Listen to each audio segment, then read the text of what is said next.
Xepim, xezali. O'zing kimligingni farqiga bormaysan, bir jinsingni, erkakmisan, ayolmisan, boshingda do'ppimi ro'molmi? Sen gapirolmayotgan gapda, sen jasorating yetmayotgan gapda mana shu opa gapiryapti. Xezalik, menga sen yana bu opani tanqid qilasan. Xepim, o'zi borib otangdan, onangdan so'rashing kerak, men kimman, nima sababdan bu dunyoga kelganman, men kimga sig'inyapman, Allohgami yoki bir bandasigami? Xepim, nima uchun o'ldimi? Bu millatning erkaklari shu qadar o'ldimi? Agar o'lgan bo'lsalaring biz ro'molimizni yechaylik, ustaringga kafan qilib kiyib olinglar. Bu bora bu juda og'ir gap. Bu gap ancha-muncha erkakni bo'ynini sindirib qo'yadi. Bu gapdan keyin yer yorilib yer tagiga kirib ketishimiz kerak. Bu gapdan keyin ham yurakda o'timiz yonmas ekan, значит biz o'rnimizni ayollarga bo'shatib, sekin erkak qatoridan chiqarishimiz kerak. Yana o'zini bir erkakman deb yurgan ayrim bir xil xepimlar bu opani tanqid qilib yotibdi. Qaranglar, bu opa dinga targ'ib qilyapti. Xepim, xezali. O'zing kimligingni farqiga bormaysan, bir jinsingni, erkakmisan, ayolmisan, boshingda do'ppimi ro'molmi? Sen gapirolmayotgan gapda, sen jasorating yetmayotgan gapda mana shu opa gapiryapti. Xezalik, menga sen yana bu opani tanqid qilasan. Xepim, o'zi borib otangdan, onangdan so'rashing kerak, men kimman, nima sababdan bu dunyoga kelganman, men kimga sig'inyapman, Allohgami yoki bir bandasigami? Xepim, oldin bilib ol bu narsani. Bu opa seni tarbiyaga chaqirib turib, sening bilan birga ko'chada yalang'och yurib, ishtonsiz yurib, mon pivo festivallarda bir-biringni ustingga oshib qo'yishmagan xezaliklar deyapti. Jipiroq. Haqiqiy erkak aytish kerak. Men bandasiga emas, Allohga xizmat qilaman. Allohga qulaman, bandasini emas deyish kerak. Takshto oldin o'zingning erkakligingni yoki ayolligingni farqiga borib olgan. Ana undan keyin bu opani tanqid qilgan. Xezalik.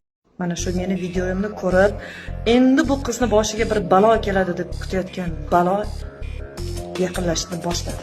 Meni videoni qirqib montaj qilishib, bu prezidentga qarshi gapiryapti deb tayyorlashibdi. Maxsus videolar meni gapirganlarim qirqib dialoglar yig'ilyapti. Men o'zim buni videoni ko'rdim, sahifalarda qoldiraman.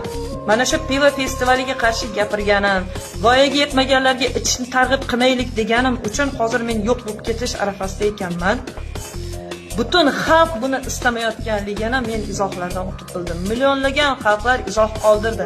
Haqiqatan ham bu noto'g'ri. Bunday ishlar noto'g'ri, millatni ertasini yo'q qilib yuboradi. Biz hech qachon fohishalikning orqasidan pivo ichib yoki bo'lmasam onlayn qimor o'ynab rivojlanib qolmaymiz. Buni orqasidan keladigan turistlarning pulidan ham boy bo'lib qolmaymiz, deyapti xalq, janob prezident. Va mana shu xalqning dardini sizga yetkazmoqchi bo'lganligim uchun hozir juda bir katta xavfni ostidaman. Va menga o'xshagan yuzlab blogerlar kirib ruhan yoki ma'nan yoki jismonan ham yo'q bo'lib ketdi.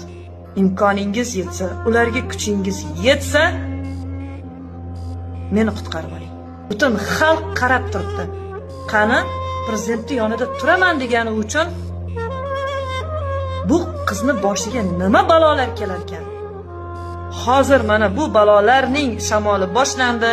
Meni gapirgan gaplarim montaj qilinib, noto'g'ri talqinib, ustimdan dialoglar yig'ilib, arizalar yig'ilib, kerakli joylarga topshirilayotganligi haqida qo'limda aniq faktlar bor.